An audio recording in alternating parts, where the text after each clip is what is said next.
এশার নামাজ অন্তে মোহতারাম সম্মানীয় হাফেজ সাহেবের কাছে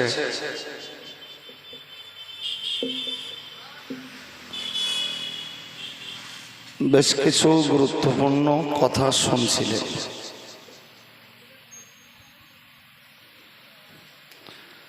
দেখুন, কোরআন হাদিসের কথা সবই ভালো,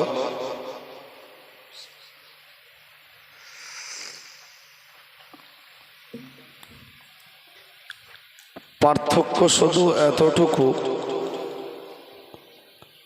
এক একজনের বলার ধরন স্টাইল এক এক রকম।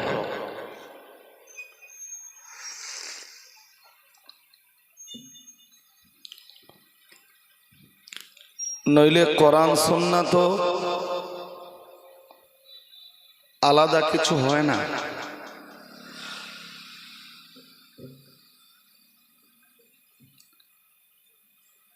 জাস্ট এক একজনের উপস্থাপন ভঙ্গি এক এক রকম।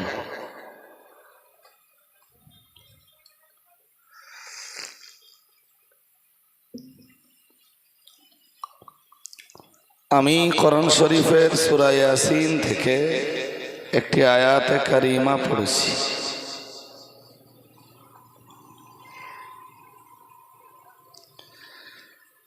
যে আয়াতে পাকটিতে আল্লাহ তার রাসূলকে সান্ত্বনা দিয়ে বলেছেন, যারা বসেছেন মন দিয়ে কথা শুনুন, আপনারা মজলিসের বাইরে মন দেন না। তার রাসূলকে লক্ষ্য করে বলেছেন, ফালা ইয়াহসুনকা কাউলুহুম,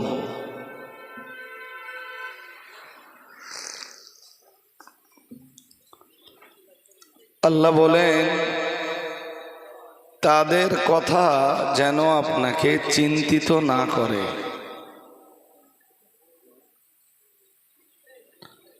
তাদের কথায় আপনি চিন্তিত হয়ে পড়েন না।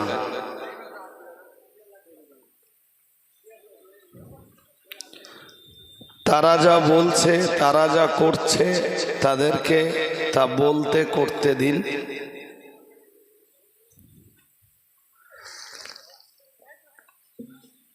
আর আপনার প্রতি আমার যে প্রদত্ত দায়িত্ব রয়েছে, সে দায়িত্ব আপনি যথাযথভাবে পালন করুন।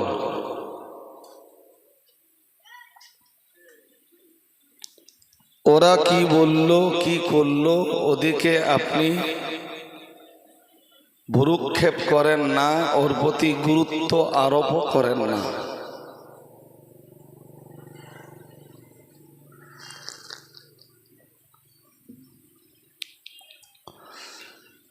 ইন্না না'লামু মা ইউসিররুন,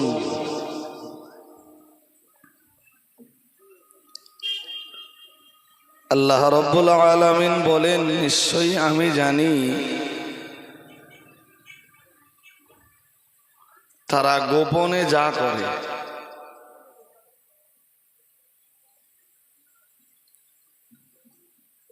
সংগোপনে তারা আপনার বিরুদ্ধে যা যা ষড়যন্ত্র করে আমি সব জানি।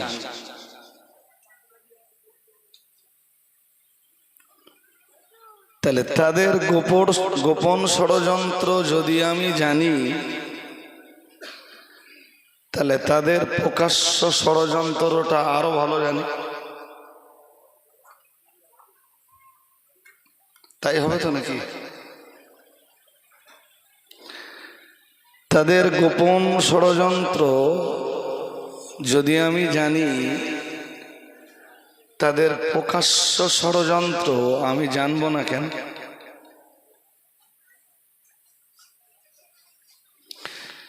ওইটাই আল্লাহ ওই আয়াতের শেষ অংশে বলেন,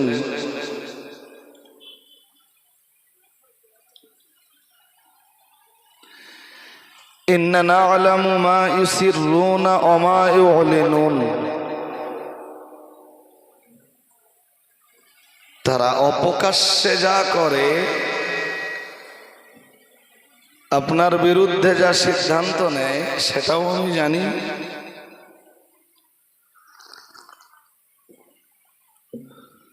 প্রকাশ্যে আপনার বিরুদ্ধে যা সিদ্ধান্ত নেয় সেটাও আমি জানি।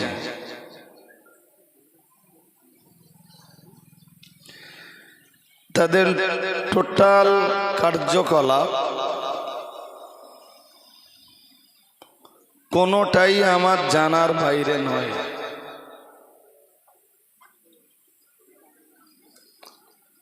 একথার ভিতর দিয়ে আল্লাহ তার রসুলকে সান্ত্বনা দিয়ে বললেন যে সবই যখন আমি জানি, শুধু সময়ের অপেক্ষা, সময় হলেই এসব ষড়যন্ত্রকারী জালিমরা একটাকেও আমার কুদরতি হস্তক্ষেপ থেকে রেহাই পাবে না।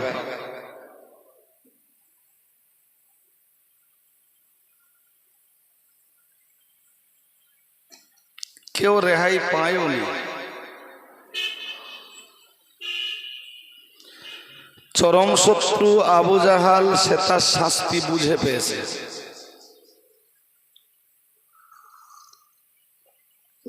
চরম শত্রু ওলীদ বিন মুগীরা সে তার শাস্তি বুঝে পেয়েছে। খুব মন দিয়ে আমার কথা শুনুন, অন্যমনস্কতা একদম ছেড়ে দেন, দিয়ে আমি যা বলছি মন দিয়ে শুনুন। চরম শত্রু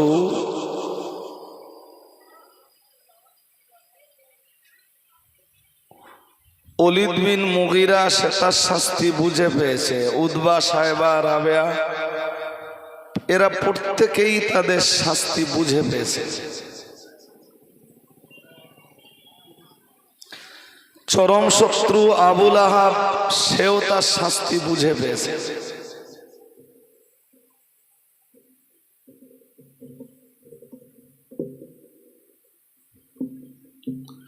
বললে অনেক কথা ভাই,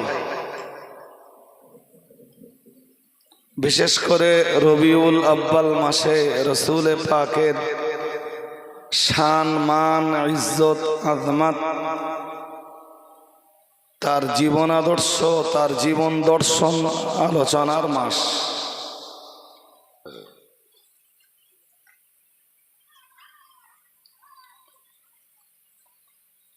রসুল করিম সাল্লাল্লাহু আলাইহি ওয়াসাল্লামকে তার প্রচারিত কালেমার বাণী এটা রুখে দেওয়ার জন্যে মক্কাবাসীদের সব চেষ্টা প্রচেষ্টা যখন ব্যর্থ হয়,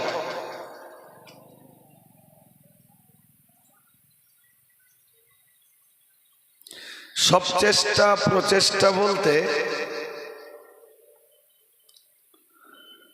প্রিয় রসুলের এই ধর্মপ্রচার জীবনের পিরিয়ডটা ছিল খুব কঠিন।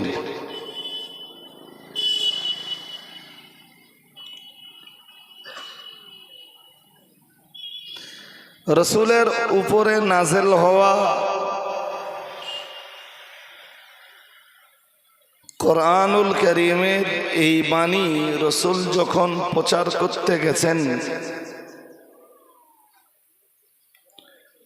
জীবনের প্রতিটি মুহূর্তে তিনি হয়েছেন বাধা বিপত্তির সম্মুখীন।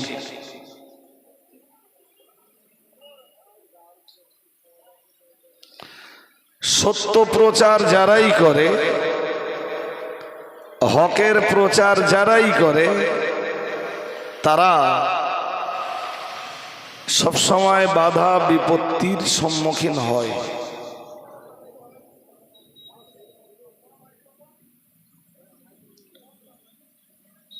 যখন কোরআনের আয়াত নাযিল হলো, ইয়া আইয়ুহার রাসূল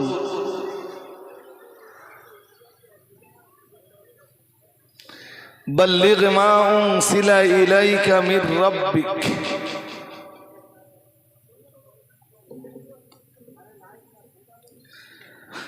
পরিস্থিতি যত কঠিন হোক,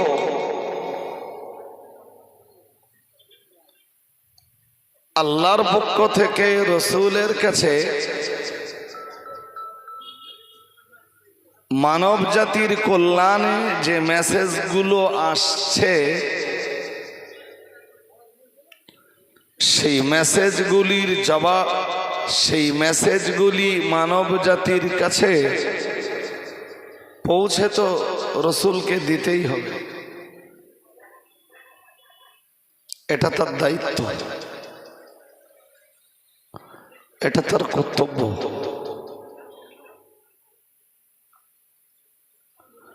সূরা মায়দার এক আয়াত নাযিল করে আল্লাহ বললেন, ইয়া আইয়ুহার রাসূল,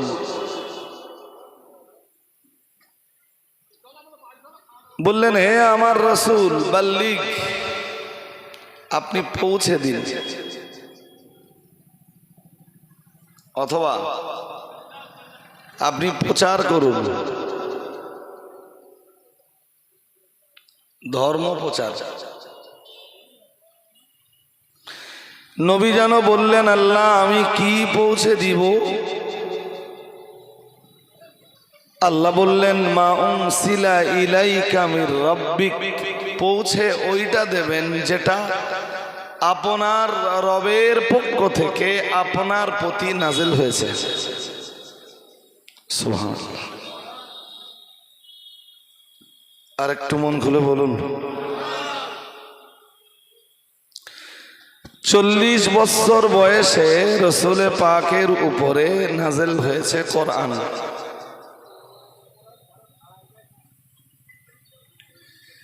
আর 63 বছর পর্যন্ত কোরআন নাজিল হওয়ার এই ধারাবাহিকতা বহাল ছিল। তো রসুলের প্রতি আল্লাহ পাকের নির্দেশ হলো যে আপনি তা মানুষকে পৌঁছে দেন যা আপনার রবের পক্ষ থেকে আপনার কাছে নাজিল হয়েছে।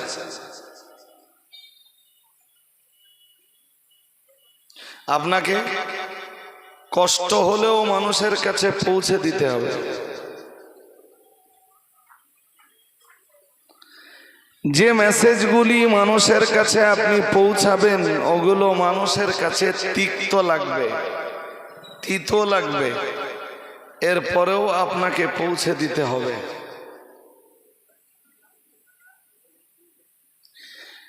এই মেসেজগুলো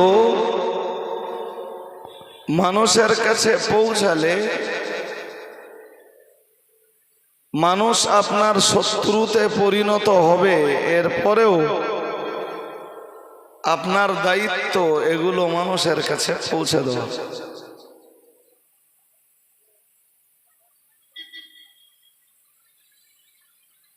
ওই আয়াতের ব্যাখ্যায় একটা হাদিস এসছে আম্মা জান আয়েশা থেকে।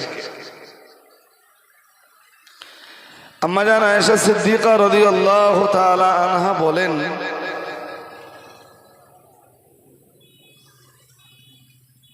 রসুল পাকের প্রতি যা যা নাজিল হয়েছে রসুল সবই তার উম্মতের কাছে পৌঁছে দিয়েছেন।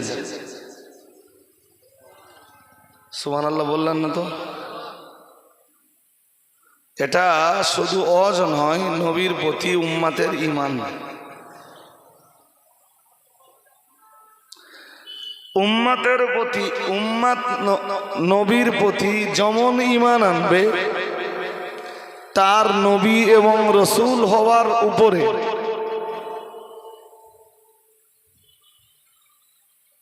আরেকটু বলি আপনাদের, আমরা যারা উম্মত আছি, উম্মতের কাছে নবীর 5টা হক আছে। কটা বলেছি বলুন তো?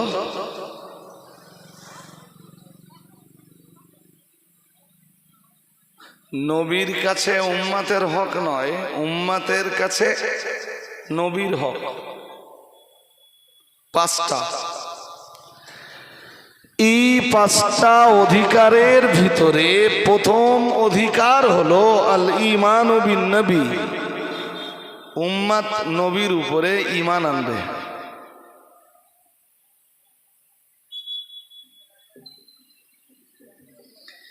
কি কি বিষয়ের উপরে ঈমান আনবে? প্রথম ঈমান আনবে তার নবুয়ত আর রিসালাতের উপর। উম্মাত এটা স্বীকৃতি দেবে যে মুহাম্মদ সাল্লাল্লাহু আলাইহি ওয়াসাল্লাম আল্লাহর বান্দা এবং তার প্রেরিত রাসূল। খুব মন দিয়ে আমার কথা শুনুন, আমি শুধু নবীর জীবনী সম্বলিত দুটো কথা বলছি না বলো, বরং নবীর উপরে উম্মাতের ঈমান কেমন হবে। তো প্রথমত উম্মাত ঈমান আনবে ওয়া আশহাদু আন্না মুহাম্মাদান সাল্লাল্লাহু আলাইহি ওয়াসাল্লাম আবদুহু ওয়া রাসূলুহু। আমি সাক্ষ্য দিচ্ছি যে, আমি এটাও সাক্ষ্য দিচ্ছি যে নিশ্চয়ই মুহাম্মদ সাল্লাল্লাহু আলাইহি ওয়াসাল্লাম আল্লাহ পাকের আবদ এবং রাসূল।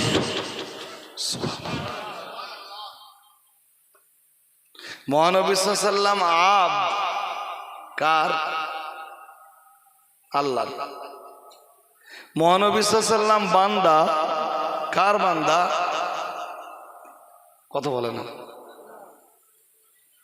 আল্লাহর বান্দা। সরাসরি রসুলকে কোরআনের ভাষায় আব্দুল্লাহ বলে ঘোষণা দেওয়া হয়েছে।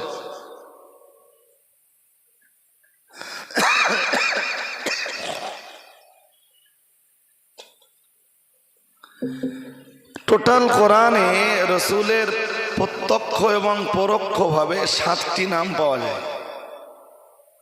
এদিক তাকান আমার দিকে, কটা? 7টা। মুখস্থ করুন। মুহাম্মদ সাল্লাল্লাহু আলাইহি ওয়াসাল্লাম, আহমদ, মুজাম্মিল, মুদ্দাসসির, তাহা, ইয়াসিন, আব্দুল্লাহ। আপনি ভাববেন আব্দুল্লাহ তো রসুলের আব্বার নাম। হ্যাঁ না বলবেন তো? আব্দুল্লাহ কার নাম? রসুলের আব্বার নাম। কিন্তু কোরআন শরীফের 29 পারা সূরা জিনের ভিতরে আল্লাহ পাক রসুলকেও আব্দুল্লাহ বলে ঘোষণা দিয়েছেন।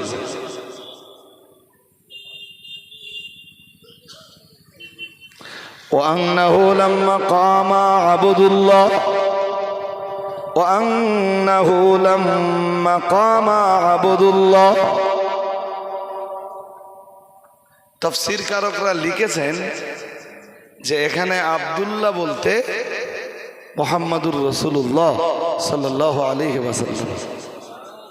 আর একটু মন খুলে বলুন, আমি কেন বলছি বলুন তো? উম্মাতের কাছে নবীর 5 অধিকারের প্রথম অধিকার হলো উম্মাত ঈমান আনবে রসুলের উপর। আর সেই ঈমানের ধরনটা কেমন হবে? ধরনটা হবে ওয়া আশহাদু আন্না মুহাম্মাদান। সবাই বলুন, পড়ুন, পড়তে হবে তো। ওয়া আশহাদু আন্না মুহাম্মাদান আবদুহু ওয়া রাসূলুহু। নিশ্চয়ই মুহাম্মদ সাল্লাল্লাহু আলাইহি ওয়াসাল্লাম আবদ। কার আবদ? আল্লাহর। তাহলে আবদ আর আল্লাহ দুটো শব্দ এক জায়গায় করলে হয়ে যায় আব্দুল্লাহ, আল্লাহর বান্দা। তাহলে আমি এটাও সাক্ষ্য দিচ্ছি যে নিশ্চয়ই মুহাম্মদ সাল্লাল্লাহু আলাইহি ওয়াসাল্লাম আল্লাহর বান্দা এবং তার প্রেরিত রাসূল। সুবহানাল্লাহ বলুন, আর একটু মন খুলে বলেন। আমি স্টেজ থেকে ফোন করি আপনার। হ্যাঁ, প্রেরিত রাসূল। রসুল কথার ইংরেজি হলো মেসেঞ্জার।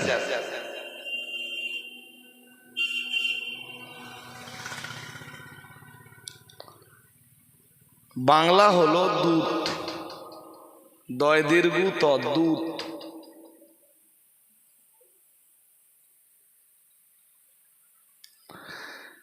তো আমাদের প্রথম ইমানের ধরন কি হবে? লা ইলাহা ইল্লাল্লাহ মুহাম্মাদুর, বলুন, মুহাম্মাদুর রাসূলুল্লাহ। এটা পড়ার পরে তার নবুয়ত, তার রিসালাতের প্রতি আপনার ঈমান এলো। 2 নম্বরে মনে রাখবেন, রসুলের উমুমে নবুয়ত বা উমুমে রিসালাতের প্রতি ঈমান আনতে হবে।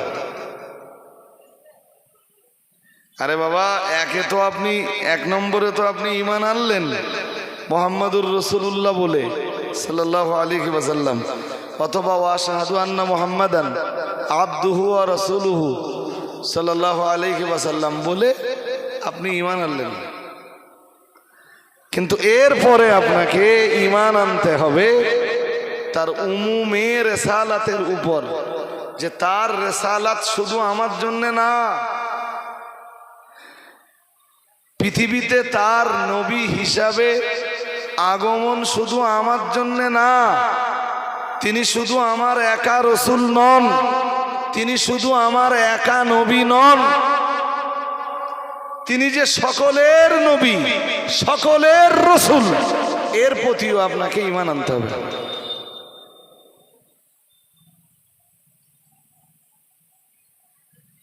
এটা নবীর প্রতি উম্মতের ঈমান আনবার ধরন,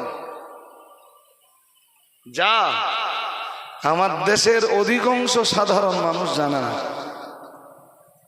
এমনি কালেমা পড়ে লা ইলাহা ইল্লাল্লাহ মুহাম্মাদুর রাসূলুল্লাহ সাল্লাল্লাহু আলাইহি ওয়াসাল্লাম, না জানে আল্লাহর প্রতি ঈমান আনবার ধরন সম্বন্ধে কিছু, আর না জানে রসুলের প্রতি ঈমান আনায়নের কাইফিয়াত সম্বন্ধে কিছু।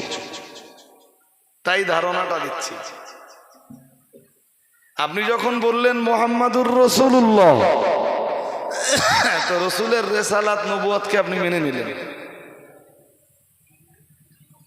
কিন্তু নবী শুধু আপনার একার না।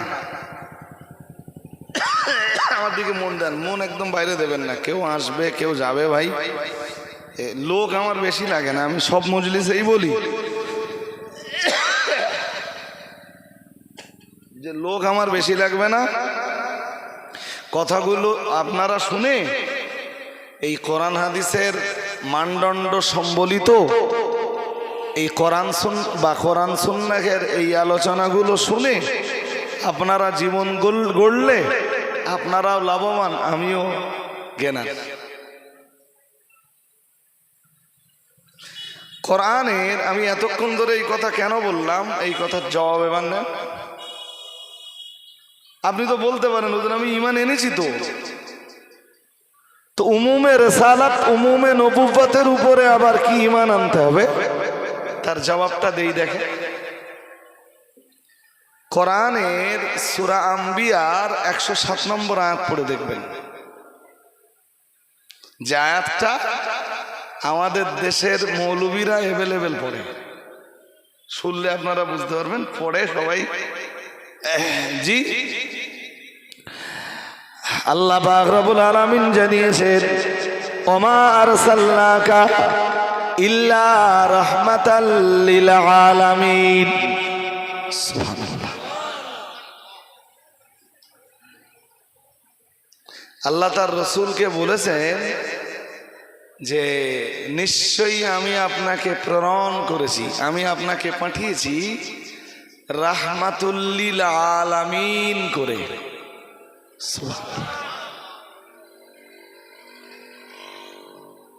এখানে আল্লাহ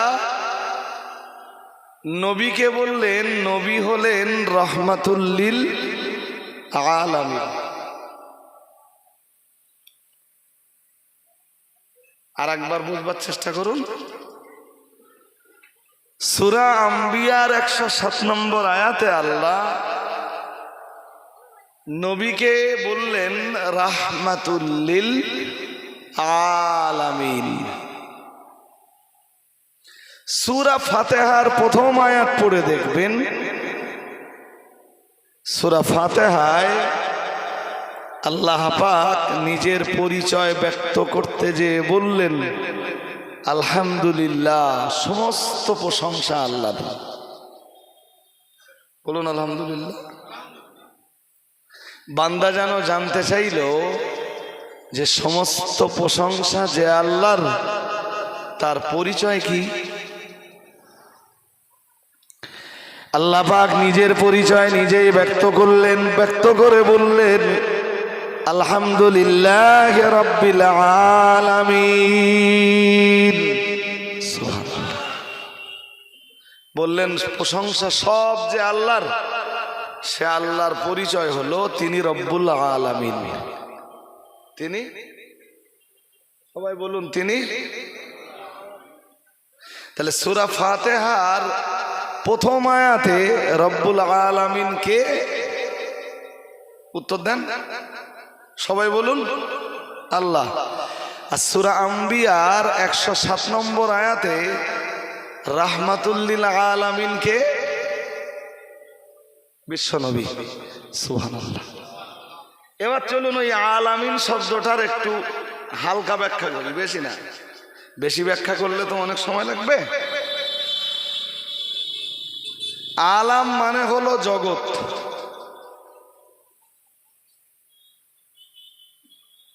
আর আলাম শব্দটির বহু বচন হলো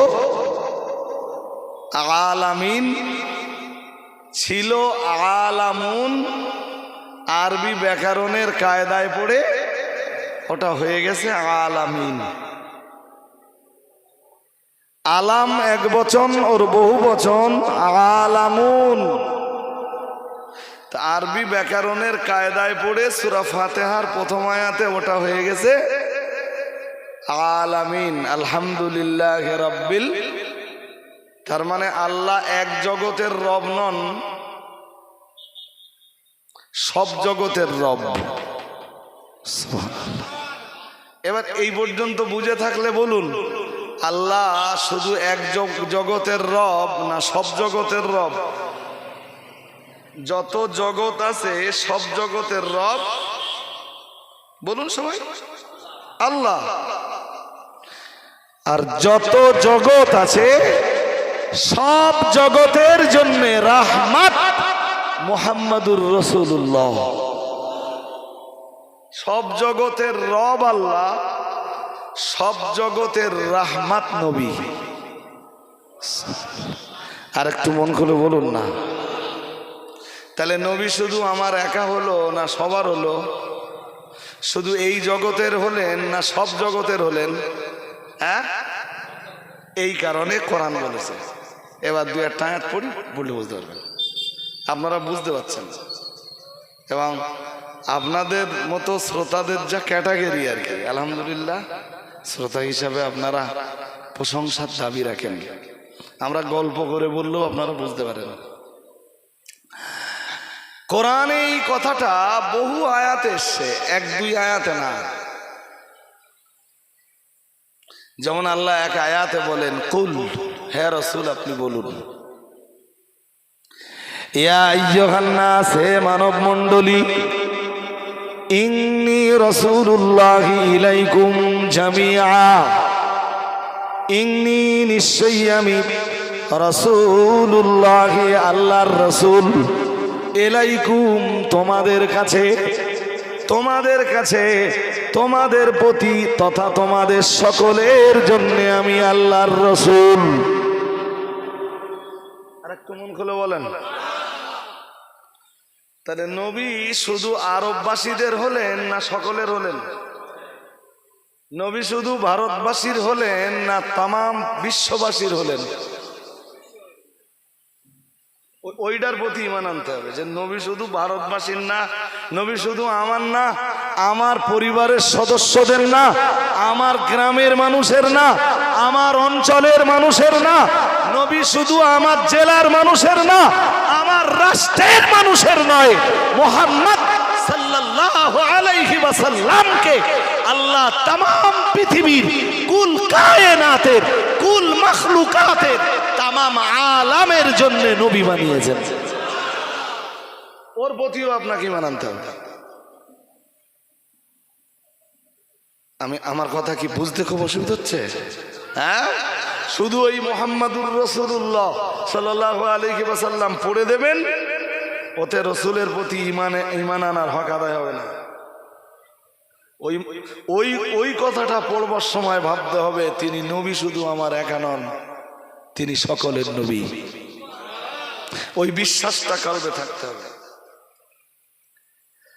আরো আয়াতে এসে আল্লাহ বলেন, ওমা আরসালনাকা ইল্লা কাফাতাল লিন্নাস। সুবহানাল্লাহ। ওই আয়াতগুলোর মর্ম সব প্রায় কাছাকাছি।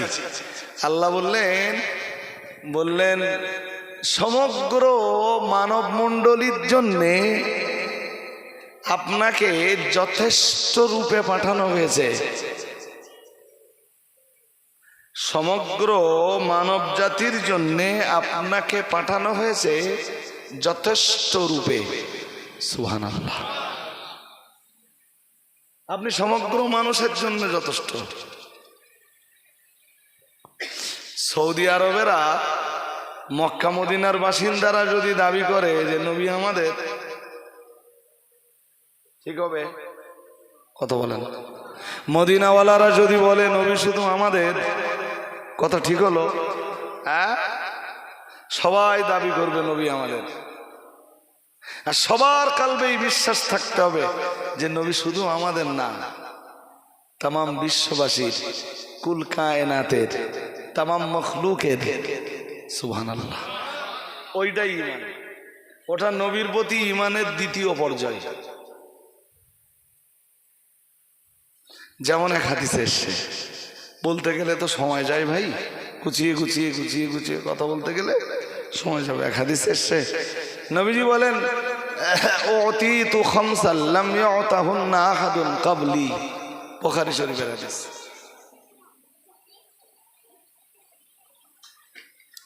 অন্যান্য নবীদের যা যা ছিল, যা যা মুজিজা ছিল, হ্যাঁ, খুসুসিয়াত ছিল, বৈশিষ্ট্য ছিল, সব খুসুসিয়াত, সব বৈশিষ্ট্য আল্লাহ আমাদের রসুলকে দিয়েছেন। আর একটু মন খুলে বলেন না। বরং আমাদের নবীকে যা দিয়েছেন অন্য অন্য নবী চাইতে সেগুলো আরো বেশি গুরুত্ব বহন করে। যেমন একটা উদাহরণ নিলে আপনারা বুঝতে পারবেন। মুসা আলাইহিস সালামের উম্মতরা তৃষ্ণার্ত অবস্থায় যখন বললেন, হুজুর পানি নেই আমাদের কাছে, মরুভূমিতে আমাদের অবস্থা কি? আল্লাহ বললেন, মুসা প্যাকেট থেকে পাথরটা বার করো। মুসা নবীর থলে বা প্যাকেটে বা ব্যাগে একটা পাথর থাকতো।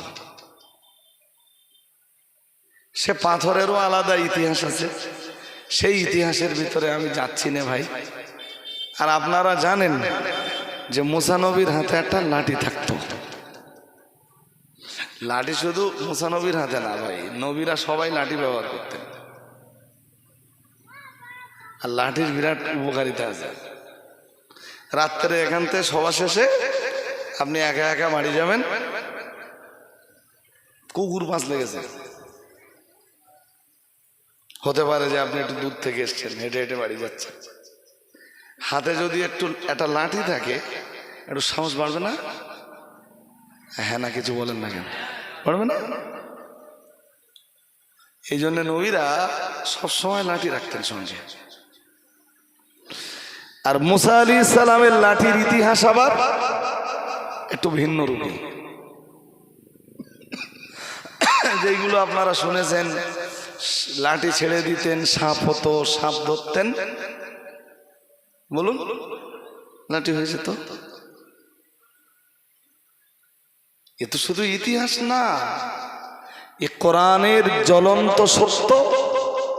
ঘটনা, যা মানুষের ঈমানকে আরো তরতাজা করে তোলে। যে আল্লাহর কত ক্ষমতা। আল্লাহর বান্দা আল্লাহর নবী মুসা লাঠি ছেড়ে দিলেন, সেই লাঠি সাপ হয়ে গেল। ওই লাঠি ধরলেন, ওই সাপ ধরলেন, লাঠি হয়ে গেল। সুবহানাল্লাহ। আরেকটু মন খুলে বলেন না।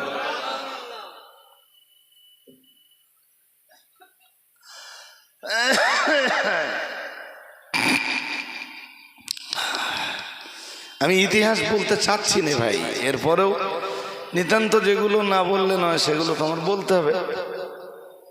তো মুসা আলাইহিস সালামের উম্মতরা যখন পিপাসার্থ হলেন, মুসা নবীরে বললেন, হুজুর বড্ড তৃষ্ণা লেগেছে, একটু ব্যবস্থা করুন। আল্লাহ পাকের নবী মুসা বললেন, আল্লাহ উপায় কি? আমার উম্মতে তৃষ্ণার্ত, আমার উম্মতে পিপাসার্ত আল্লাহ। এই মরুভূমিতে না দেখা যায় কোনো কুয়া, না পাওয়া যায় কোনো ঝর্ণার সন্ধান।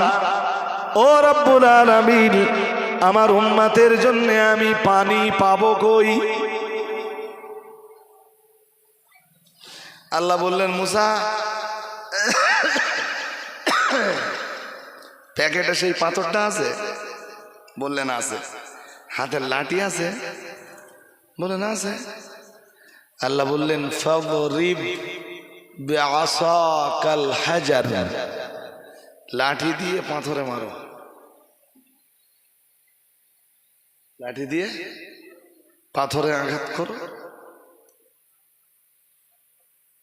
মুসা আলাইহিস সালাম যেই লাঠি দিয়ে পাথরে আঘাত করলেন, কোরআন বলেছে ফাংফাজারাত মিন হুসনাতা আশারাতা আইনা, ওই পাথরের ভিতর থেকে বার হলো 12টা ঝর্ণা। কত? এই যে 10 আর এই কত 2, 10 আর 2। আবার প্রশ্ন হবে যে 12টা ঝর্ণা কেন? মুসা নবীর উম্মতদের গোত্র ছিল 12টা, আর নিজেদের ভিতরে ঝগড়াঝাটি হতো ব্যাপক। এই ঝর্ণা 12টা না বেরিয়ে যদি 10টা বেরোয়, তো ওরা আবার ওই পানি নেওয়ার জন্য মারামারি করবে। তাই আল্লাহ একবারে ব্যবস্থা করে দিলেন, পানির ফোয়ারা বার হলো কটা? সুবহানাল্লাহ। মুসা নবী বললেন, শোনো, ঝগড়া করবা না, প্রত্যেকেই একটা একটা ফোয়ারা থেকে পানি নাও।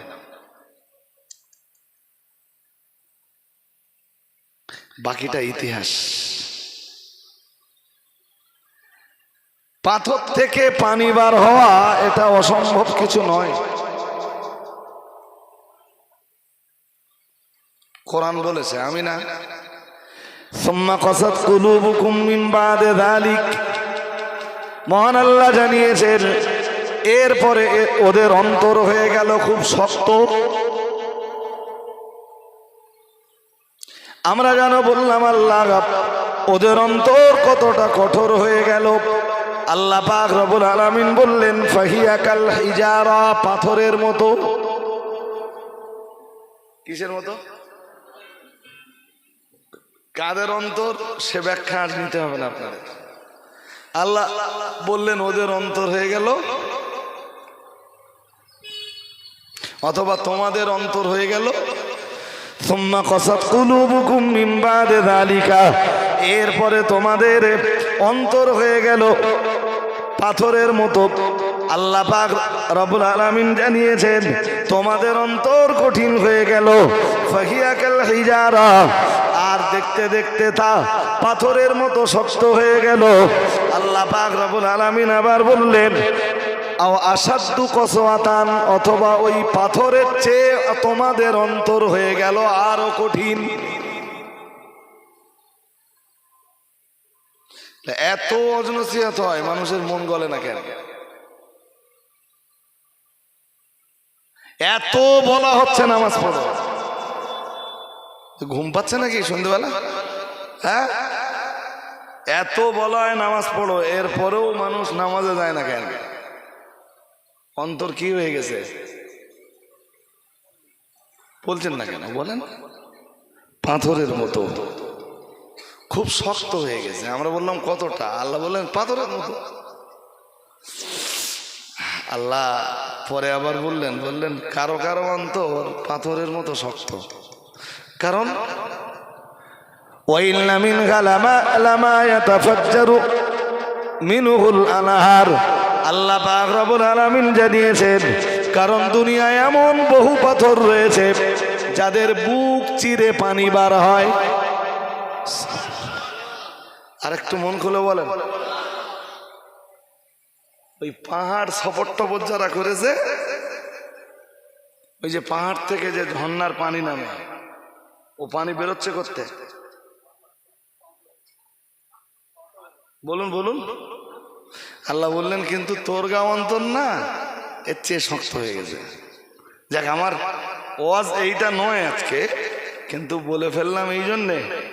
মুসা আলাইহিস সালাম পাথরের আঘাত করলেন, কি বার হলো?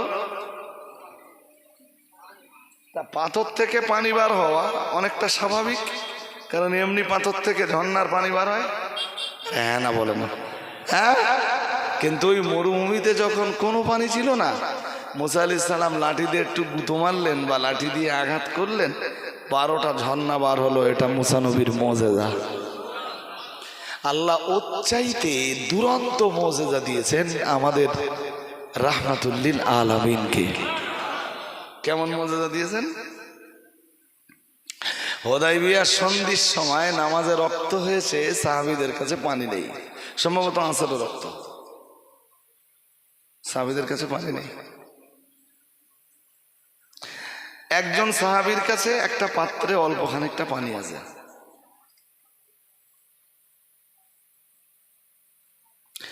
সাহাবারা আল্লাহ পাকে নবীর দরবারে এলেন, এসে বললেন ইয়া রাসূলুল্লাহ, ইয়া হাবিবাল্লাহ, হুজুর নামাজের সময় হয়ে গেছে, হুজুর ইস্তিনজা প্রয়োজন, উযু প্রয়োজন। ইয়া রাসূলুল্লাহ, ইয়া হাবিবাল্লাহ, হুজুর আমাদের কাছে পানি নাই। ইয়া রাসূলুল্লাহ, ইয়া হাবিবাল্লাহ, হুজুর পাক পবিত্রতার জন্যে, পাক পবিত্রতা অর্জনের জন্যে পানি তো দূরের কথা, আমাদের কাছে পিপাসার পানি নাই।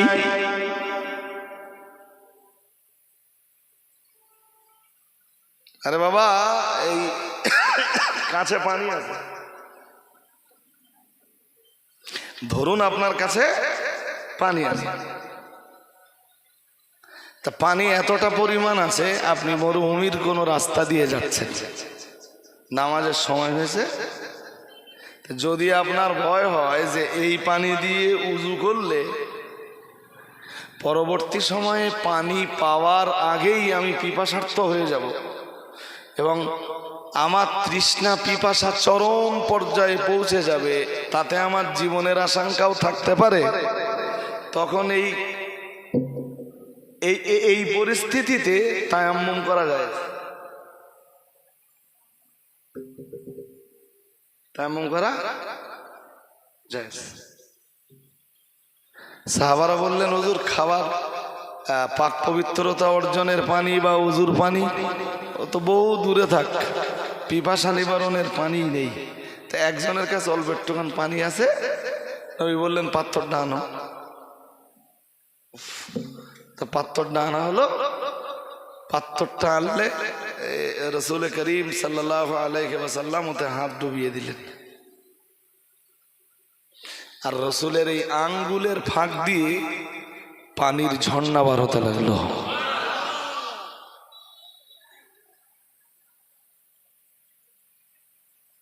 যত সাহাবীরা ছিলেন ওই পানি পান করলেন, পানি ধারণ করলেন, ওই পানিতে উযু করলেন। যত সাহাবীরা ছিলেন সবাই, সুবহানাল্লাহ। এটা আমাদের নবীর মুজিজা।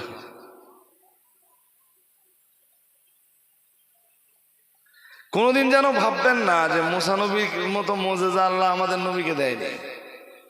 সব নবীকে মুজিজা যা দিয়েছেন, একা মুহাম্মাদুর রাসূলুল্লাহ সাল্লাল্লাহু আলাইহি ওয়াসাল্লামকে সব দিয়েছেন। আর একটু মন খুলে বলেন না, বরং এইটা জানবেন যে আগুন ইব্রাহিম নবীর জন্য এসি হয়ে যাওয়াটা ইব্রাহিম নবীর জন্য নয়। ইব্রাহিম নবীর ললাটে তখন আমাদের নবীর নূর চমকাচ্ছিল। বোঝেননি কথা? ইব্রাহিম নবীকে আগুনে ফেলা হচ্ছে না? আরে হ্যাঁ না, একটু জোর আওয়াজ বল। ফেলা হচ্ছে তো। আর আল্লাহ বলতেছেন ইয়া নারু কুনি বারদাও ওয়া সালামান আলা, আল্লাহ পাক রব্বুল আলামিন বলছেন আগুন ঠান্ডা হয়ে যাও, আমার নবী ইব্রাহিমের জন্য ঠান্ডা হয়ে যাও। তবে এত বেশি ঠান্ডা হবি না, এত বেশি যেন ঠান্ডা হবি না যাতে আমার নবী ইব্রাহিমের কষ্ট হয়।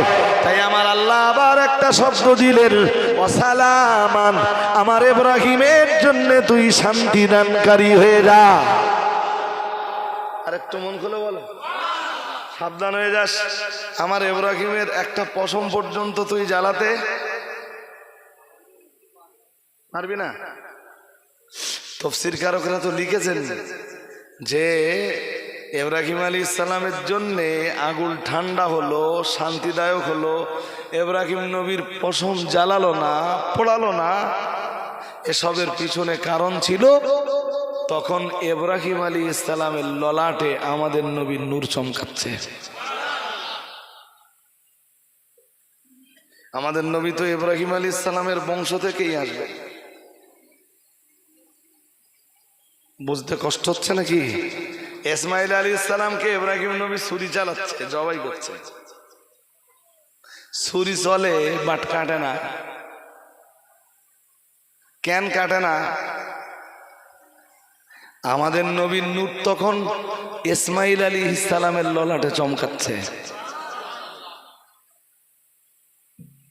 বুঝতে অসুবিধা হচ্ছে? ফেরেশতা দিয়ে যেদিন আদম নবীকে আল্লাহ সম্মানিত করছে, বললে অনেক বলতে হবে, উসজুদু লি আদম, আদমকে কেবলা রূপী দাঁড় করিয়ে দিয়েছি, এনা সাজদা করো। সবাই করলো, ইবলিস করলো না। জি, সবার সাজদায় আদম নবী সম্মানিত হলেন। সুবহানাল্লাহ। তাফসীর কারকরা লিখেছেন ওটা আদম নবীর জন্য ছিল না, আমাদের নবীর নূর তখন হযরত আদম আলাইহিস সালামের দেহ।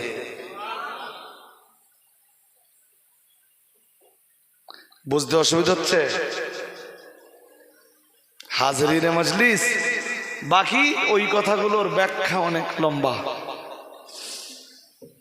আদম, ওই যে আদম আলাইহিস সালামকে তৈরি করার আগে ফেরেশতারা মানা করেছিলেন আল্লাহ আপনি বানাবেন না, আদমের সন্তানরা পৃথিবীতে মারামারি করবে, কাটাকাটি করবে।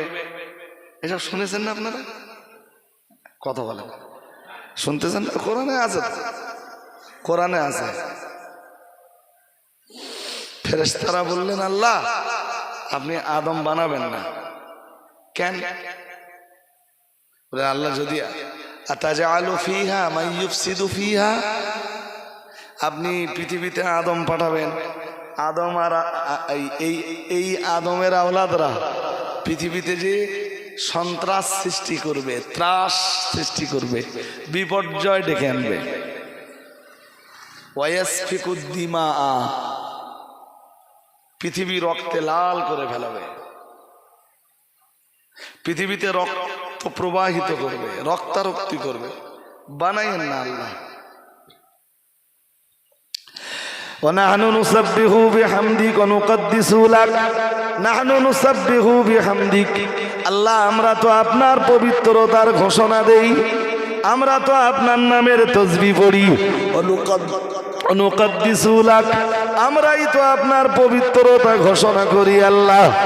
এরপরেও আবার জমিনে আপনার প্রতিনিধি লাগবে কেন? জমিনে আপনি আদম পাঠাতে যাবেন কেন? আদমের আওলাদদের পাঠাতে যাবেন কেন? আল্লাহ পাক রব্বুল আলামিন বললেন কালা ইন্নী আ'লামু মা লা তা'লামুন, ও ফেরেশতারা আমি আল্লাহ পাক রব্বুল আলামিন যা জানি তোমরা তা জানো না। আর একটু মন খুলে বলেন, বললেন আমি যা জানি তোমরা তা। ফেরেশতারা ওই যে মানা করেছিলেন না, তাই আল্লাহ কি করলেন, আদমকে সৃষ্টি করার পর সব জিনিসের নাম আল্লাহ আদমকে শিখিয়ে দিলেন। সব জিনিস মানে কাপ, পেয়ালা, থালা, বাসন, দা, কুরুল, খন্তা, কথা কি বুঝতেছেন নাকি? না কি বলে, কি কি বলে, সব সমস্ত জিনিসের নাম আল্লাহ শিখিয়ে দিলেন। আল্লাহ বলেন ওয়াল্লামা আদামাল আসমাআ কুল্লাহা, আমি আমার আদমকে সব জিনিসের নাম শিখিয়ে দিলাম। সুম্মা আরাদাহুম আলাল মালাইকা, তারপরে আমার আল্লাহ ওই জিনিসগুলোকে ফেরেশতাদের সামনে তুলে ধরলেন। তুলে ধরে বললেন আম্বিউনি বিআসমাই হাউলাই, ও ফেরেশতারা বলো এই জিনিসগুলোর নাম কি, এর নাম কি, এর নাম কি, এর নাম কি, এর নাম কি, এর নাম কি, বলো। ফেরেশতারা কি জবাব দিয়েছিল জানেন? ফেরেশতারা জবাব দিয়ে বলেছিল সুবহানাকা লা ইলমা লানা ইল্লা মা আল্লামতানা ইন্নাকা আনতাল আলিমুল হাকীম। ফেরেশতারা জবাব দিয়ে বলেছিল সুবহানাক, ও রব্বুল আলামিন আপনার পবিত্রতা, লা ইলমা লানা আমাদের কোনো জ্ঞান নেই, ইল্লা মা আল্লামতানা শুধু জ্ঞান ততটুকুই আছে যতটুকু আপনি আমাদেরকে দান করেছেন। আল্লাহ আপনি যা শিখিয়েছেন তার বাইরে আমরা এসব জিনিসের নাম কেমনে বলি? আল্লাহ আদমকে ডাকলেন, ডেকে বললেন আদম এই জিনিসগুলোর নাম বলে দাও। আদম আলাইহিস সালাম বললেন আল্লাহ এটা বোতল। আর একটা দেখালেন, বললেন আল্লাহ এটা প্লেট। আর একটা কাপ। আর একটা দেখালেন গ্লাস। আর একটা দেখালেন থালা। আর একটা দেখালেন বললেন এটা সুচ। আর একটা দেখালেন বললেন এটা হাতুড়ি।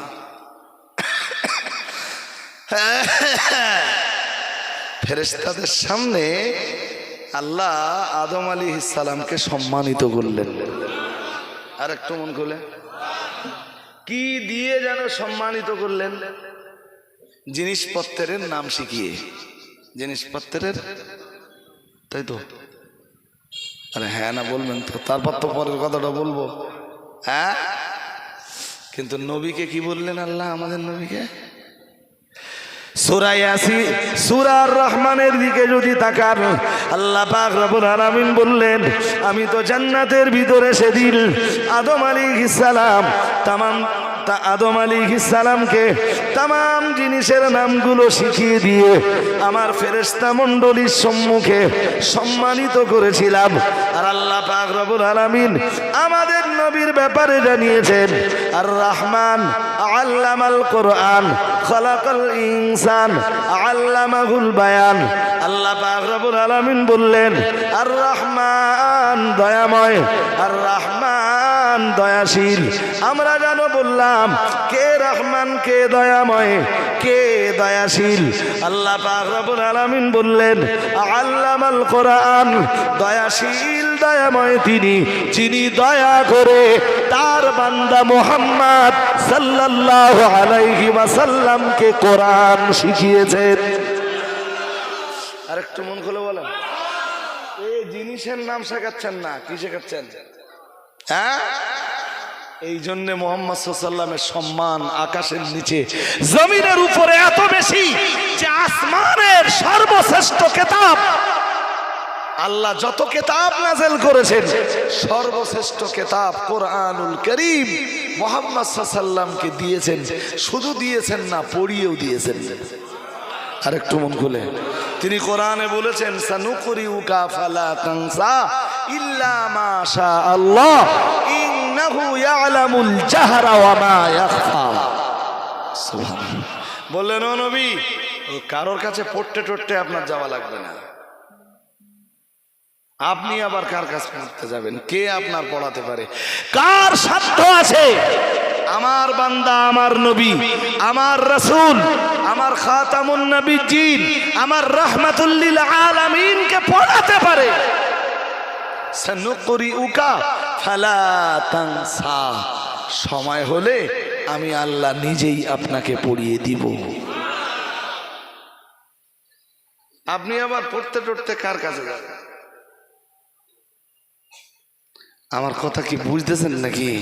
ওইটাই তো আরো হাদিসে এসছে, নবীজি বলেন আল্লামানি রব্বি ফাআহসানা তালিমি। নবীজি বলেন আল্লাহ আমাকে শিক্ষা দান করেছেন। শুধু ওই পর্যন্ত বলে নবী ক্ষান্ত হলেন না। নবী আমার বললেন, ও আমার সাহাবীরা মনে রাখো, আল্লামানি রব্বি, আল্লাহ আমায় জ্ঞান দান করেছেন, আল্লাহ আমায় শিক্ষা দান করেছেন, ফাআহসানা তালিমি, আর আল্লাহ পাক আমায় যখন শিখিয়েছেন তো খুব সুন্দরভাবেই শিখিয়েছেন। ও বাবাজিরা ভাইরা, আল্লাহ পাক আবার জানিয়েছেন, ওয়াদাবানি রব্বি, আমার রব আমাকে শিষ্টাচার শিখিয়েছেন, আমার রব আমাকে আদব শিখিয়েছেন, আমার রব আমাকে সভ্যতা শিখিয়েছেন, আমার রব আমাকে ভদ্রতা শিখিয়েছেন। আহসানা তাদিবি, শুধু ভদ্রতা শিখিয়েছেন তাই না, শিষ্টাচার আদব আর সভ্যতা খুব সুন্দর করেই আমাকে শিখিয়েছেন। আরেকটু মন খুলে বলেন, বলুন তো, আল্লাহ যাকে শিক্ষা দেয় তাকে শিক্ষা নেওয়ার জন্যে আর কারোর কাছে যাওয়া লাগে? এই জন্য দুনিয়ার কোন মানুষের কাছ থেকে নবী কিছু কি দরকার আছে? নবীরা নবী শেখাচ্ছেন কে? হ্যাঁ, নবীরে ভদ্রতা শেখাচ্ছেন, শিষ্টাচার শেখাচ্ছেন, আদব কায়দা শেখাচ্ছেন, নিয়ম কানুন শেখাচ্ছেন কে? নবী আবার ভদ্রতা শিখতে দুনিয়ায় কার কাছে যাবে?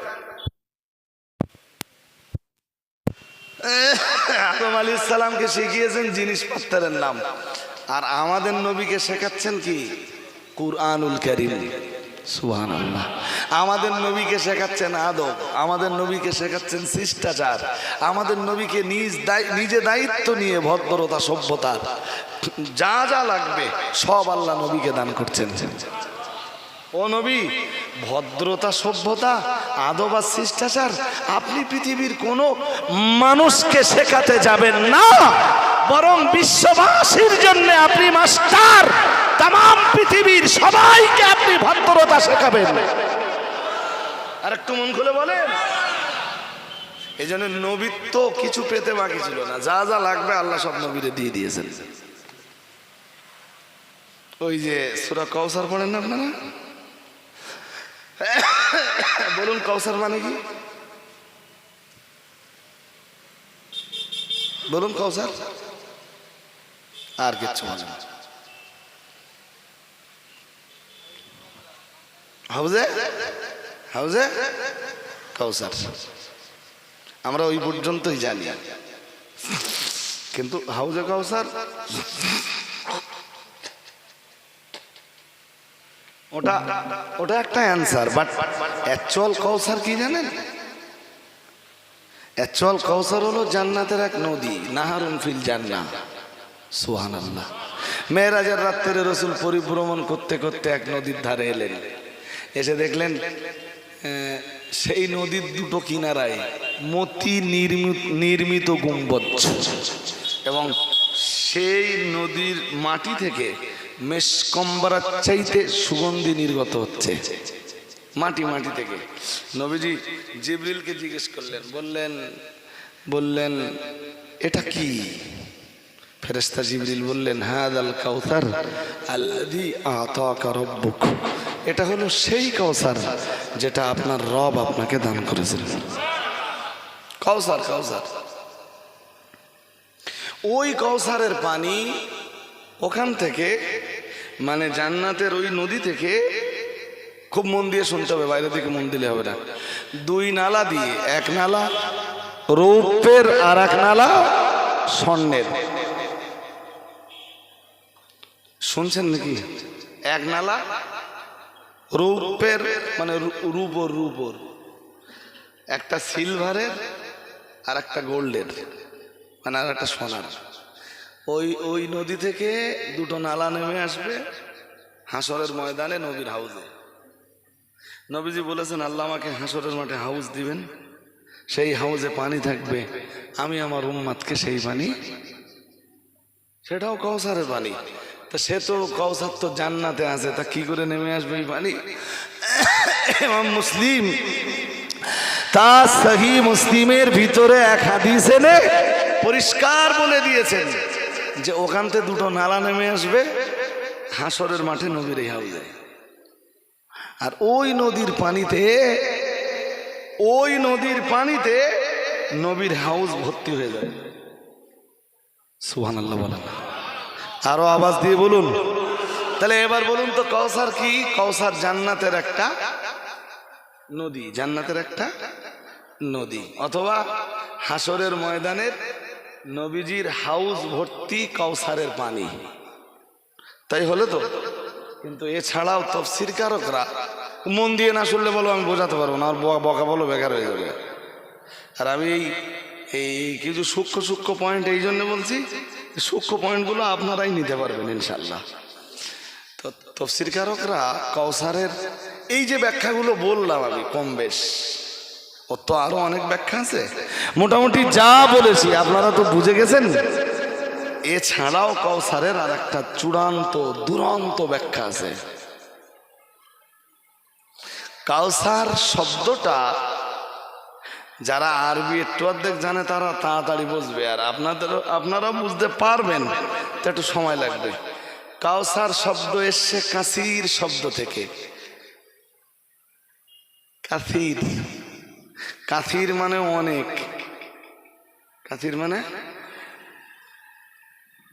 পড়ুন ওই সূরাটার প্রথম আয়াত পড়ুন, ইন্না আ'তাইনাকাল কাউসার,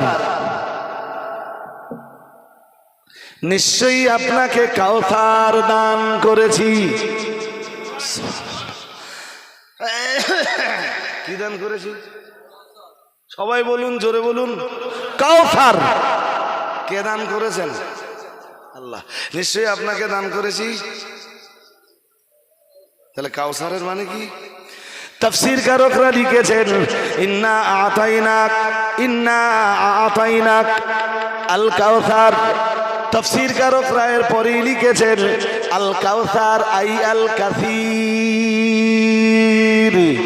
এর মানে হলো নবী, নিশ্চয়ই আপনাকে আমি দান করেছি অনেক অনেক অনেক।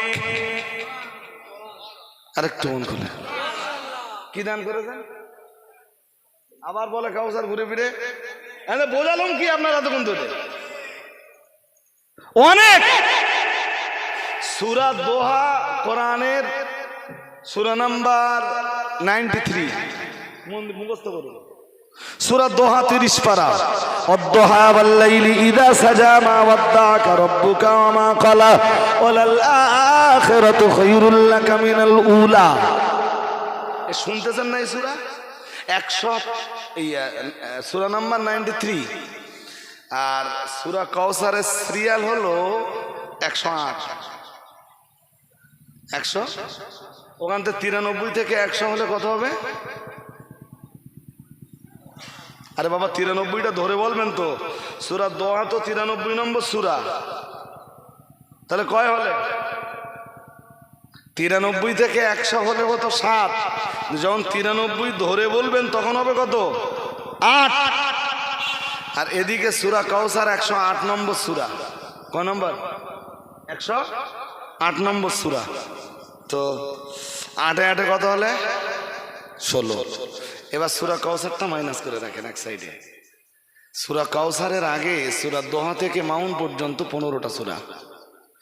এই 15টা সূরার ভিতরে এমন কোন সূরা নেই যে সূরায় আল্লাহ নবীর আলোচনা করেননি। হয় আমাদের নবীকে নিয়ে আলোচনা করেছেন যে আমি আমার নবীকে কিছু দিয়েছি, নইলে নবীর উম্মাতকে নিয়ে আলোচনা করেছেন, নবীর উম্মাতকে কিছু দিয়েছি। সুবহানাল্লাহ বলে না। আর নইলে আল্লাহ নবীর শত্রুদেরকে ধ্বংস করার কোনো ঘোষণা দিয়েছেন। এমন কোন সূরা নেই সূরা দোহা থেকে নিয়ে সূরা মাউন পর্যন্ত যেই সূরাতে আমাদের নবীর আলোচনা নেই। কয়টা সূরা পরপর কথা কয় না, কয় সূরা? আর আমি যদি সূরা দোয়া থেকে সূরা মাউন পর্যন্ত আলোচনা করতে পারতাম এক মজলিসে, তাহলে তো আপনাদের বুঝিয়ে দিতে পারতাম যে কি কি দিয়েছেন আল্লাহ নবীকে। প্রত্যেকটা সূরায় কমপক্ষে 3টে করে জিনিস দিয়েছেন নবীরে। শুনছেন নাকি? প্রত্যেকটা সূরা, সূরা দোহায় তো আরো বেশি দিয়েছেন। সূরা ইনশিরাতে আসুন, প্রথম শুরু করেছেন আলাম নাশরাহ লাকা সাদরাক, আপনার বক্ষকে কি আমি বিদারণ করিনি? প্রথম কথা। নবী 4 বার শুধু বক্ষ বিদারণ হয়েছে। কয়বার? জোর করে বলেন তো। ওই 4 বারের আলোচনা করতে গেলেই তো মাথা খারাপ এক মজলিসে। এরপরে বললেন আলাম নাশরাহ লাকা সাদরাক ওয়া ওয়াদানা আনকা বিসরাক, তারপরে বললেন আল্লাযী আনকাদা যাহরাক, এরপরে বললেন ওয়া রাফা'না লাকা যিকরাক। সুবহানাল্লাহ। সব তো নবীর আলোচনা।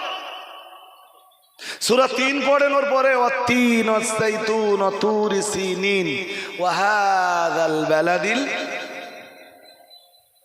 নবী, আমি কোন নবীর জন্মস্থানের কসম করিনি। শুনছেন নাকি?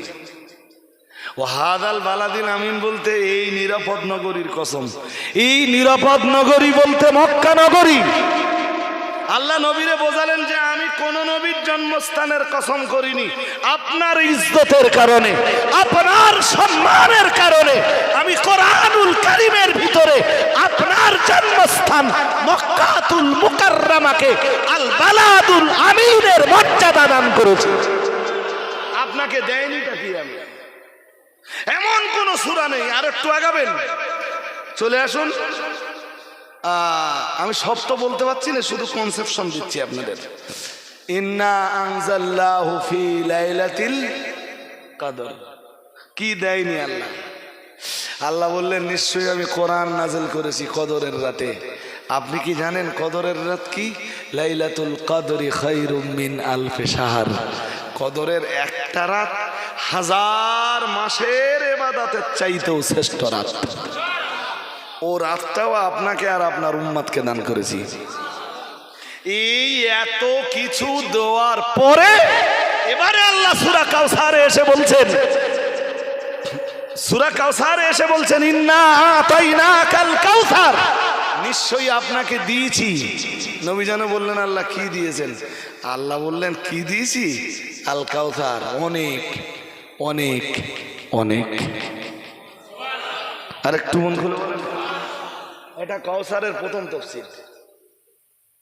ওই নদী বলবো, হাউস বলবো, হাসরের মাঠে পানি খাবো, ওগুলো কাউসারের পরের ব্যাখ্যা। প্রথম ব্যাখ্যা কি? সূরা ফিল পড়ুন, সূরা কুরাইশ পড়ুন, সূরা মাউন পড়ুন, সূরা হুমাযা পড়ুন, সূরা জিলজাল পড়ুন, সূরা তাকাসুর পড়ুন, সূরা বাইয়িনা পড়ুন। এবং ফখরুদ্দিন রাজি লিখছেন যে এমন কোন সূরা নেই যেই সূরাতে আল্লাহ নবীর আলোচনা করেননি, না হয় নবীর উম্মতের আলোচনা করেননি, নইলে নবীর শত্রুদের নিয়ে আল্লাহ আলোচনা করেননি। সুবহানাল্লাহ। আর এত আলোচনার পরে এবার সূরা কাউসারে এসে বলছেন ইন্না আতাইনাকাল কাউসার। কাউসার কি? আয়াল কাসীর, অনেক অনেক অনেক অনেক দিয়েছি। এরপরেও শুনে নেন এবার যেই হাদিসটা পড়তেছিলাম আমি শেষ করিনি। হাদিস শরীফ বিবরণ দিয়েছে প্যারা নবী মুহাম্মদুর রাসূলুল্লাহ সাল্লাল্লাহু আলাইহি ওয়াসাল্লাম। নবী আমার জানিয়ে দিয়েছেন, বুখারী শরীফের বয়ানে এসেছে, মুসলিমের বয়ানে এসেছে, আল্লাহ পাকের নবী জানিয়েছেন ও আমার সাহাবীরা মনে রাখো, ও উম্মতিরা মনে রাখো, খামসান, আল্লাহ পাক রব্বুল আলামিন আমায় এমন 5টা জিনিস দিয়েছেন যা আল্লাহ পৃথিবীর অন্য কোন নবী, অন্য কোন রাসূলকে দেননি। লাম ইউতাহুন্না আহাদুন ক্বাবলি, বলেন আমার আগে আল্লাহ কাউকে দেয়নি। নবী প্রথম বললেন নুসির তুবির রবি, আমাকে সাহায্য করা হয়েছে ভয় দিয়ে। কি দিয়ে? আমার আজকে ব্যাখ্যা করতে বললে আর হবে না, বলো। ভয় দিয়ে। তা কেমন ভয় দিয়ে? তার তো একটা ব্যাখ্যা আছে। আসলে নবী যখন যে অঞ্চলে যে এরিয়াতে যেতেন, ওই এরিয়ার মানুষদের কালবে আল্লাহ নবীর ব্যাপারে একটা ভয় ঢুকিয়ে দিতেন। বলতেন এই রকম ভয় আল্লাহ কোন নবীর ব্যাপারে তার উম্মাতদের অন্তরে ঢুকিয়ে দেয়নি। আল্লাহ আমাকে সাহায্য করেছেন ওই ভয়টা দিয়ে, যে আমি যখন কোনো এরিয়াতে যাই, কোনো অঞ্চলে যাই, কোনো এলাকায় যাই, আল্লাহ ওই এলাকার ওই অঞ্চলের মানুষদের কালবে আমার ব্যাপারে একটা ভয় ঢুকিয়ে দেয়। সুবহানাল্লাহ বলতে পারেন? আর একটু মন খুলে বলুন। বাকিটা তো ব্যাখ্যা দিতে গেলে আমি 5-এ 5 কমপ্লিট দিতে পারবো না। নবীজি 2 নম্বরে বললেন ওয়াহিল্লাত লিয়াল গানাইম ওয়ালাম তাহিল্লা লিআহাদিন ক্বাবলি। বললেন গানিমাত, যুদ্ধলব্ধ মাল, যুদ্ধের ময়দানের কুড়িয়ে পাওয়া মাল আমার আর আমার উম্মতের জন্য হালাল। আর একটু মন খুলে বলুন। এইটা অন্য কোন নবীর উম্মতের জন্য আর নবীর জন্য হালাল ছিল না। অন্য নবীর উম্মতরা যুদ্ধ শেষ হলে মাল জড়ো করবে, আর নবী নির্দেশ দেবেন আগুন দিয়ে জ্বালিয়ে দাও। বোঝা যায়নি? কিন্তু আমাদের নবীর উম্মতের জন্য আর নবীর জন্য আল্লাহ যুদ্ধের ময়দানের কুড়িয়ে পাওয়া মালগুলোকে হালাল করে দিয়েছেন। তিনের ক আর তিনের খ, তিনের ক আর তিনের খ, মানে তিনের দুটো অংশ। তিনের ক ও, এরপরে নবী বললেন জুইলাত লিয়াল আরদু মাসজিদা। জানো সাহাবীরা, আল্লাহ আমার উম্মতের জন্য তামাম পৃথিবীটা মসজিদ, সাজদা করার জায়গা বানিয়ে দিয়েছেন। এটা তিনের ক। এরপরে আরেকটু অংশ আছে, ফাইজুমা রাজুলিন আদরাকাতুহুস সালাহ ফালিউসাল্লি। সুতরাং আমার উম্মতের পৃথিবীর যেখানে নামাজের সময় হবে, আমার উম্মত ওখানে নামাজ আদায় করে নেবে। অন্যান্য নবীদের জন্য, নবীর উম্মতের জন্য এই সুযোগ ছিল না যে যেখানে নামাজের সময় হয়েছে ওখানে আদায় করে নেবে। নামাজ পড়বার জন্য নির্দিষ্ট ঘরে যেতে হবে। যেমন আমাদের এই মসজিদ আছে না, হ্যাঁ না বলে না, জরুরি লোক যদি মনে করে যে নামাজ পড়বো, অন্য নবীদের আমলে জরুরি লোকে যদি মনে করে নামাজ পড়বো, অন্য উম্মতরা যদি মনে করে নামাজ পড়বো, তো নির্দিষ্ট ইবাদতখানায় যে মসজিদে যেয়ে তাই নামাজ পড়তে হবে। যেখানে সেখানে বাড়িতে নামাজ পড়লেও আল্লাহ নেবে না। কথা বুঝতেছেন? আমাদের নবীর ক্ষেত্রে আল্লাহ কি দিলেন? নবীজি বললেন ওয়াজুইলাত লিয়াল আরদু মাসজিদান। আল্লাহ পাকের নবী বললেন তামাম পৃথিবীর জমিনটা আল্লাহ আমার উম্মতের জন্য মসজিদ বানিয়ে দিয়েছেন। খুশি না খুব একটা? হ্যাঁ না বলবেন তো? খুব একটা খুশি না আপনারা? হ্যাঁ, এটা তিনের ক। তিনের খ কি জানেন? তহুর। নবীজি বললেন আল্লাহ আমার উম্মতের জন্য মাটি দিয়ে পবিত্রতা অর্জন করার ব্যবস্থা করে দিয়েছেন। আমার উম্মত পানি পাচ্ছে না, অথবা অসুস্থতা জনিত কারণে পানি গায়ে লাগাতে পারছে না, অথবা ডাক্তারে মানা করেছে, অথবা পানি দিয়ে উজু গোসল করলে পিপাসার পানির ঘাটতি হবে। কথা শুনছেন নাকি? হ্যাঁ, নবীজি বললেন তখন আমার উম্মতের জন্য আল্লাহ মাটি দিয়ে পবিত্রতা অর্জনের ব্যবস্থা করে দিয়েছেন। এমনকি কারোর গোসল ফরজ হয়ে গেছে। কি ফরজ হয়ে গেছে? ও শুধু তায়াম্মুম করে মসজিদে ঢুকে আল্লাহু আকবার, নো প্রবলেম, কোনো সমস্যা নেই। ওই তায়াম্মুমেই ওর মানে গোসলের যে ফারজিয়াত ছিল ও পবিত্র হয়ে গেছে। সুবহানাল্লাহ বলতে পারো না? আর একটু মন খুলে বলো। নবীর উম্মতের জন্য ছিল না, কোন নবীর জন্য আল্লাহ এই সুযোগ দেয়নি। আমার আর আমার উম্মতের জন্য আল্লাহ এটা অফার করেছেন। অফার বোঝেন?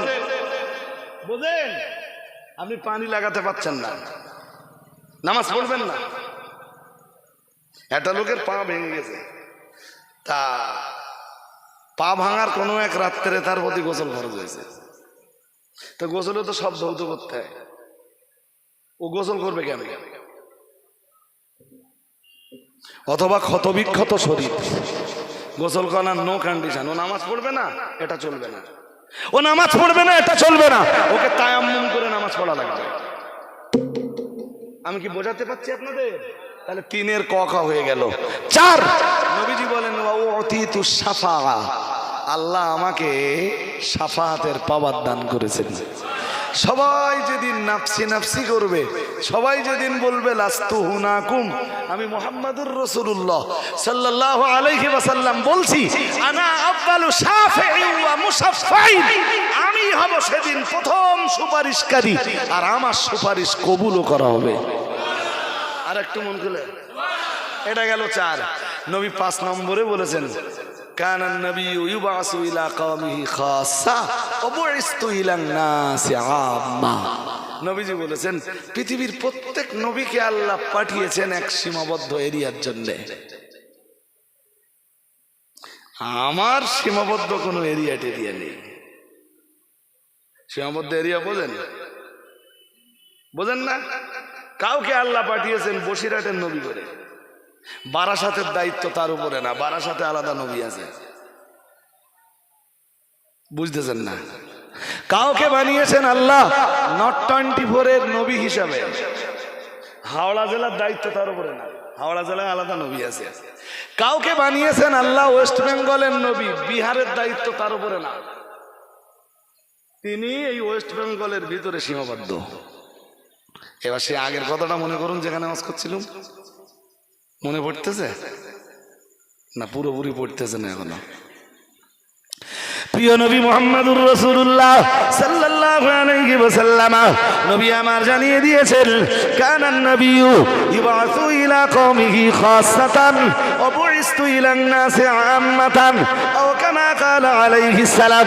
আমার আল্লাহর নবী জানিয়ে দিয়েছেন আল্লাহ পাক রব্বুল আলামিন আমার আগে যত নবী রাসূলকে পৃথিবীতে পাঠিয়েছেন, কাউকে একটা অঞ্চলের নবী, কাউকে একটা পাড়ার নবী, কাউকে বা একটা গ্রামের নবী, কাউকে বা একটা জেলা পরিষদের নবী, কাউকে বা একটা মহকুমার নবী, কাউকে বা একটা জেলার নবী, কাউকে বা একটা রাজ্যের নবী, কাউকে বা একটা রাষ্ট্রের নবী করে পাঠিয়েছেন। না না না না না, আর আমি মুহাম্মাদুর রাসূলুল্লাহ সাল্লাল্লাহু আলাইহি ওয়াসাল্লাম, আমি কোনো গ্রামের জন্য নির্দিষ্ট নবী নই, আমি কোনো অঞ্চলের জন্য নির্দিষ্ট নবী নই, আমি মুহাম্মাদুর রাসূলুল্লাহ সাল্লাল্লাহু আলাইহি ওয়াসাল্লাম, আমি কোনো রাজ্য কিংবা রাষ্ট্রের জন্য নির্দিষ্ট নবী নই। আল্লাহ পাকে নবী জানিয়েছেন কানান নবিয়্যু ইবাসু ইলা কওমিহি খাসসাতান ওয়া বুইসতু ইলান নাসি আম্মাতান। আল্লাহ পাক রব্বুল আলামিন আমাকে তামাম আলামের জন্য, কুল মখলুকাতের জন্য, তামাম পৃথিবীর জিন ইনসান সকলের নবী, সকলের রাসূল করে পাঠিয়েছেন। আর একটু মন খুলে বলেন, এবারে বলেন তো এতটা অশোনার পরে নবীর উপরে ঈমান আনতে হবে, তার ধরন কেমন হবে? প্রথমে আপনি লিগালে পড়লেন লা ইলাহা ইল্লাল্লাহ মুহাম্মাদুর রাসূলুল্লাহ। এই মুহাম্মাদুর রাসূলুল্লাহ যখনই বলবেন তখনই বিশ্বাস থাকতে হবে যে নবী শুধু আমার একার না, আমার নবী সবার নবী। সুবহানাল্লাহ। এটাও নবীর প্রতি ঈমান। নবীর প্রতি ঈমান নাম্বার 3, মাওলানা আব্দুল মুহিত সাহেব এসেও পড়েছেন। ঈমান নাম্বার 3, 5 রকমের কায়দা আছে নবীর প্রতি ঈমান আনার। কয় রকম কায়দা? হ্যাঁ, আমি 3 নম্বরটা বলছি। 3 নম্বরটা হলো মা কানা মুহাম্মাদুন আবা আহাদিন মির রিজালিকুম ওয়ালাকিন রাসূলুল্লাহি ওয়া খাতামান নাবিয়্যিন। 1 নম্বরে আপনি নবীর নবুয়াতের রিসালাতকে বিশ্বাস করলেন, এরপরে বিশ্বাস করলেন তার উমুমে রিসালাত, তার উমুমে নবুয়াত। তিনি শুধু আপনার নবী নন, আপনার পরিবারের নবী নন, তামাম পৃথিবীর নবী, বিশ্বজাহানের নবী, কুল কায়নাতের নবী, তামাম আলামের নবী, তামাম আলামের জন্য তিনি রহমত।